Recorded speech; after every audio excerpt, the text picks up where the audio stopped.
నంద్యాల జిల్లా ఆళ్లగడ్డ పట్టణంలోని మున్సిపల్ కార్యాలయ ఆవరణంలో బుధవారం కమిషనర్ రమేష్ బాబు ఆధ్వర్యంలో మార్కెట్ల వేలంపాటను నిర్వహించారు. ఆళ్లగడ్డ డీఎస్పీ షేక్ షరుద్దీన్ ఆధ్వర్యంలో ఇలాంటి అవాంఛనీయ సంఘటనలు జరగకుండా ముగ్గురు సీఐలు, పలువురు ఎస్ఐలు సిబ్బందితో భారీ పోలీసు బందోబస్తును ఏర్పాటు చేశారు.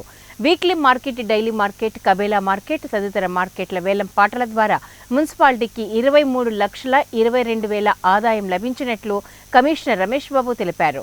ప్రశాంత వాతావరణంలో వేలంపాటలు నిర్వహించేందుకు సహకరించిన డీఎస్పీ షర్ఫుద్దీన్, పోలీస్ అధికారులకు కమిషనర్ రమేష్ బాబు కృతజ్ఞతలు తెలిపారు. కార్యక్రమంలో రెవెన్యూ ఇన్స్పెక్టర్ శబరీష్, జిలానీ, యేసురత్నం, బాలస్వామి తదితర సిబ్బంది పాల్గొన్నారు.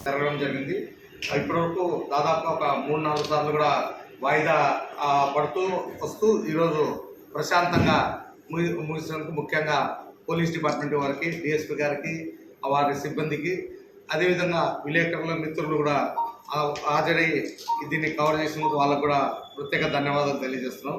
ముఖ్యంగా గత 4 నెలలుగా ఎప్పుడో మనకి కావాల్సింది ఫిబ్రవరిలో, మార్చిలో ఈ ఎలక్షన్స్ రకరకాల కారణాల వల్ల పోస్ట్పోన్ అయితే వస్తుంది. కాబట్టి ఈరోజు దాదాపుగా మనకి 23,22,000 రూపాయలకి ఈరోజు ఇవన్నీ కూడా పాడడం జరిగింది. కాబట్టి ఈరోజు నుండి వారికి వసూలు చేసుకోవడానికి అవకాశం ఉంటుందని చెప్పి మేము మార్చి 31, 2025 వరకు కూడా